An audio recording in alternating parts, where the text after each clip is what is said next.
कुछ नेता तो झूठ की मशीन की तरह है। जब भी मुंह खोलते हैं धार धार धार धार धार AK-47 की तरह बस झूठ ही निकलता शुरू हो जाता है। आप लोगों से ज्यादा रेलवे के प्रति मेरा प्यार है, क्योंकि मेरा तो जीवन ही उसके कारण बना है। जो लोग अफवाहें फैला रहे हैं कि रेलवे का प्राइवेटाइजेशन हो रहा है, वो सरासर गलत है। सरकार 151 प्राइवेट ट्रेनों के प्रोजेक्ट को शुरू करने जा रही है। निजी कंपनियों से प्रस्ताव मांगे गए हैं। केंद्र सरकार ने रेलवे में निजीकरण की तरफ पहला बड़ा कदम उठा लिया है। रेल मंत्रालय ने 109 रूट्स पर यात्री ट्रेन चलाने के लिए प्राइवेट पार्टीज को इनविटेशन दिया है। इसके लिए प्राइवेट पार्टीज को 30,000 करोड़ का निवेश करना होगा। पहली बार रेलवे में यात्री ट्रेन चलाने के लिए प्राइवेट पार्टी को आमंत्रित किया गया है। कुछ नेता तो झूठ की मशीन की तरह है। जब भी मुंह खोलते हैं धार धार धार धार धार AK-47 की तरह बस झूठ ही निकलता शुरू हो जाता है। आजादी के बाद से 2014 तक 67 साल में 65 एयरपोर्ट थे, 65, यानी कि एवरेज एक साल में एक हवाई अड्डा। बीते 4 वर्षों में एक साल में 9 एयरपोर्ट उड़ान के लिए तैयार। मोदी जी की सरकार में पिछले 4 साल में सिर्फ 4 नए एयरपोर्ट बने हैं। और ये बात हम हवाई ढंग से नहीं कह रहे हैं, खुद मोदी जी की सरकार की जो रिपोर्टें हैं उनके हवाले से कह रहे हैं। कुछ नेता तो झूठ की मशीन की तरह है। जब भी मुंह खोलते हैं धार धार धार धार धार AK-47 की तरह बस झूठ ही निकलता शुरू हो जाता है। कोरोना से होने वाली मृत्यु दर को देखें तो दुनिया के अनेक देशों की तुलना में भारत संभली हुई स्थिति में है। कोरोना संक्रमण से जुड़ी हुई देश में कोरोना मरीजों की संख्या 6,97,000 से ज्यादा हो गई है। एक दिन में कोरोना के 24,248 नए केस सामने आए हैं। संक्रमित मरीजों की संख्या के मामले में भारत रूस से आगे तीसरे नंबर पर आ गया है। एक्टिव मरीज 2,53,287 हैं, ठीक हुए 4,24,433। अब तक मौत 19,693 लोगों की हो चुकी है। एक दिन में ठीक हुए मरीजों की संख्या 15,350। कुछ नेता तो झूठ की मशीन की तरह है। जब भी मुंह खोलते हैं धार धार धार धार धार AK-47 की तरह बस झूठ ही निकलता शुरू हो जाता है। न वहां कोई हमारी सीमा में घुस आया है, न ही कोई घुसा हुआ है, न ही हमारी कोई पोस्ट किसी दूसरे के कब्जे में है। इस वक्त की बड़ी खबर का रुख करेंगे। LAC के पास गलवान घाटी में झड़प वाली जगह से चीनी सेना 1 किलोमीटर पीछे हट गई है।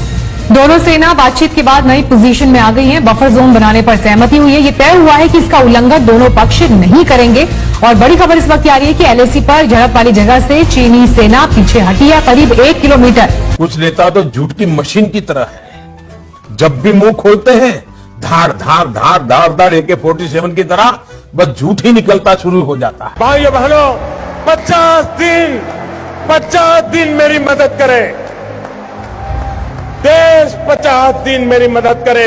अगर 30 दिसंबर के बाद कोई मेरी कमी रह जाए, कोई मेरी गलती निकल जाए, कोई मेरा गलत इरादा निकल जाए, आप जिस चौराहे में मुझे खड़ा करेंगे मैं खड़ा होकर के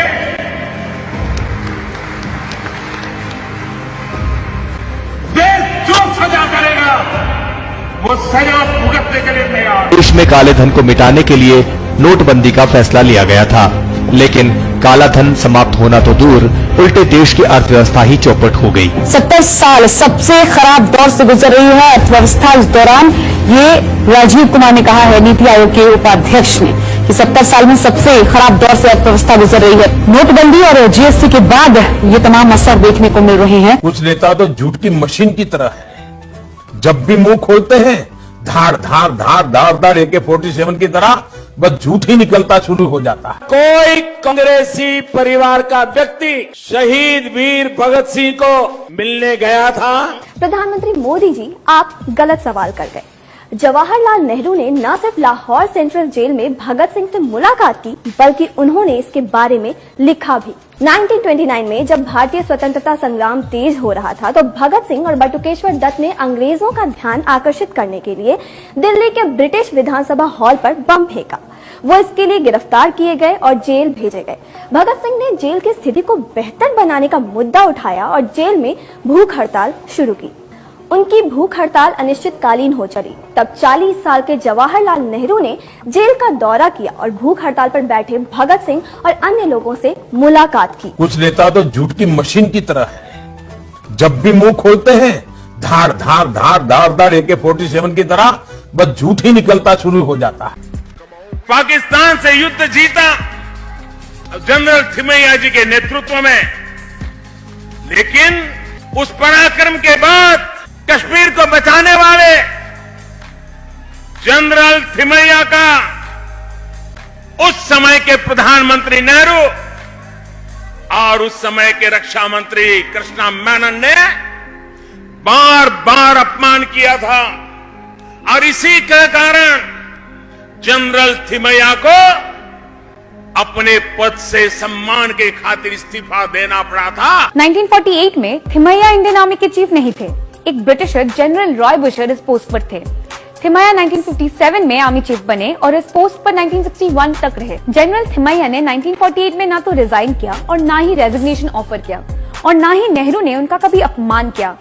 बल्कि मोदी जी, नेहरू ने तो 1948 में पाकिस्तानी रेडर्स को पीछे हटाने में थिमैया के रोल की तारीफ की थी। उनको लगता है कि झूठ से गाड़ी चल जाएगी। वो जमाना चला गया है, उनको पता नहीं है। आज लोगों को जानकारियां पाने का अनेक रास्ते मिल गए हैं। अब झूठ चलता नहीं है।